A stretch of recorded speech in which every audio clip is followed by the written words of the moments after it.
And so I had a background in I graduate from Carnegie Mellon Computer Science, MIS. I have a background in linguistics and economics. I was at The Economist for a few years. I've also worked interfaith for probably about the past 18 years.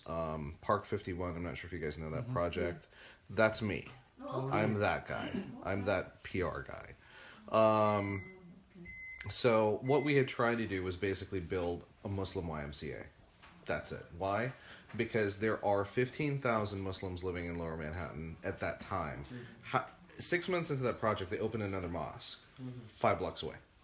Because they're way over capacity, and there's no daycare, there's no after-school care.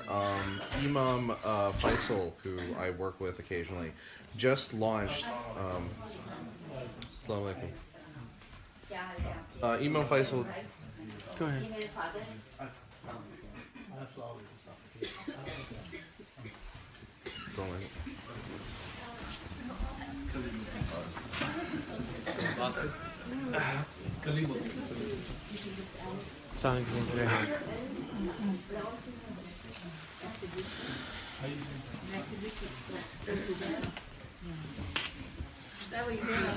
But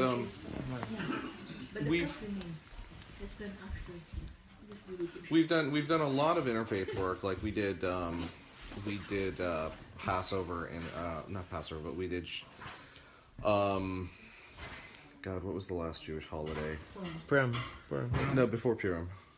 Hanukkah. Yeah, we did Hanukkah in a masjid last year in Midtown on 51st Street. And we had a packed house. There's a video I popped up to YouTube. It's just, and I'm Oz Sultan everywhere on the internet, with the exception of Instagram where I'm Oz Sultan X. But so, it takes building bridges, right, to get people to talk. Because at the end of the day, like he went to check out a Trump rally, right? And the challenge that you're seeing is that you have people who are like, I know what they're like. I can tell you exactly what they're like, And it's like they've never talked to a Muslim in their life. Yeah. So I see a lot of this as dialogue. So I'll just a couple things I'm working on. We're doing the first congressional debate that's been held in Harlem in 50 years because that seat's turning over. Charles Rangel retired. Oh, right. There are 9 candidates running. So whoever gets in has to address the fact that there's 20% unemployment up there, and there's the same issues that we're facing in the Muslim community and some of the Jewish communities. We're facing in you would think it's just the black community up there, but there are 30,000 Muslims that live in Harlem. Yes. Okay? So I was just talking with Sarah Saith on Friday. She's going to introduce me to the Shura Council up there. And what I'm going to be doing is just kind of like a roundabout going to Jummas and talking to people and trying to get them engaged in the political process. But there's 3 layers of problem that we have inside of the community here. One is we're not fully engaged in the political process. I don't care if you're a Republican or a Democrat, let's get engaged. 2 is that Brother Adam at ICNA and I had talked a couple years ago before he left. And one of the biggest problems that we have is that the problems that Muslim youth have are the same problems that every other youth has, right? They have suicide, drug addiction, alcohol addiction, abuse, domestic violence, but no one talks about this kind of stuff. And that stuff needs to be addressed at the same point in time that you're talking about religious education. And then on top of that, it's, what are you going to do next? This whole conversation in education, like, when I was growing up, it was like, okay, you're going to be a doctor, you're going to be an engineer, you're going to do that. But then there was like me, who was like, well, I'm going to go into linguistics and then maybe into marketing. But there weren't too many of me's. But now there's a lot of me's, right? So what do you do to provide a framework of mentorship and education inside of the Islamic community whereby they know what to do next, like where to go next? And we're trying and testing some of these things out in Harlem. Like, I'm working with Silicon Harlem to bring Code Interactive in, which is literally taking kids from 8th grade up inside of these magnate schools like Democracy Prep and teaching them how to code. So what you have is you have a 12th grader who now 12th grader just regularly graduates. Their income opportunity is about $48,000 a year if they go work at a mall or something like that. If they are skilled in development languages, their income opportunity without going to college is $56,000 to $85,000 a year. They can be hired as a QA tester. They can be hired.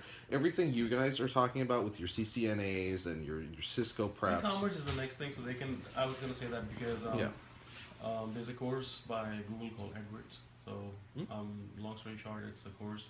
Anyone who has a understanding of online marketing or has some web development experience, a little bit fresh, they can go online, edwards.google.com.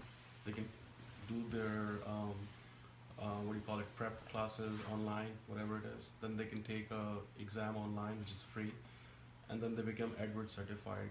And there are like 4 stages for it. And then there is there are more actually, and that's what I've done. And if someone does that, they could be hired within weeks, around $50,000 to $60,000. So my whole tact in that is, how do we start a dialogue, right? And it's not one of these dialogues that just starts and just drops like that. How do we start a dialogue that's a continuing dialogue to basically say, like, look, you're talking about helping things in Pakistan.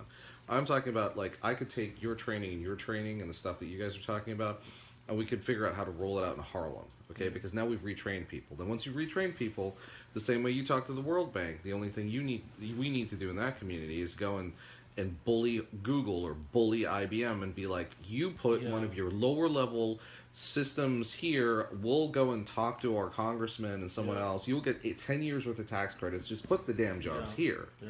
You know, because we're not talking about high level jobs. They could put tech support there. Yeah. But putting that tech support, they can give you funding for this training, Edwards. Maybe the kids, they need motivation. They won't sit on the for some time to go through the classes, so you have to put them in the class. You have to have a certified Edwards individual or professional to be there to train them on this.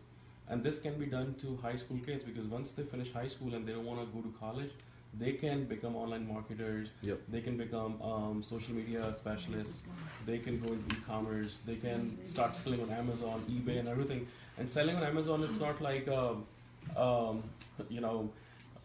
it's like fun or anything. You can develop a business. I can introduce you to Sloan from Code Interactive. I know it's figuring out how to stick that. Yeah. It's figuring out, talk to a couple school boards and say, hey, listen, I know you have financial problems. Why don't we pilot something? We'll do a donation to you. And they're all excited, right? So you pilot something, you get matching funds from a corporation, and then all of a sudden, one cycle later, where this has gone through 2 grades, it has to get through, so an 11th and 12th grader would have to go through 2 years of this. So 24 months later, all of a sudden they're seeing massive hockey stick in terms of, job acclimatization for all these kids. So all of a sudden they're interested in doing more. And then that goes to arts and sciences and everything else that we need. Like, look, Islam was a religion that had 100 words for sex. Islam was a religion that had... Look at Islamic art, period. Islamic art has more math in it than any other art around the world. Okay, there is linear algebra built into masjids in Uzbekistan.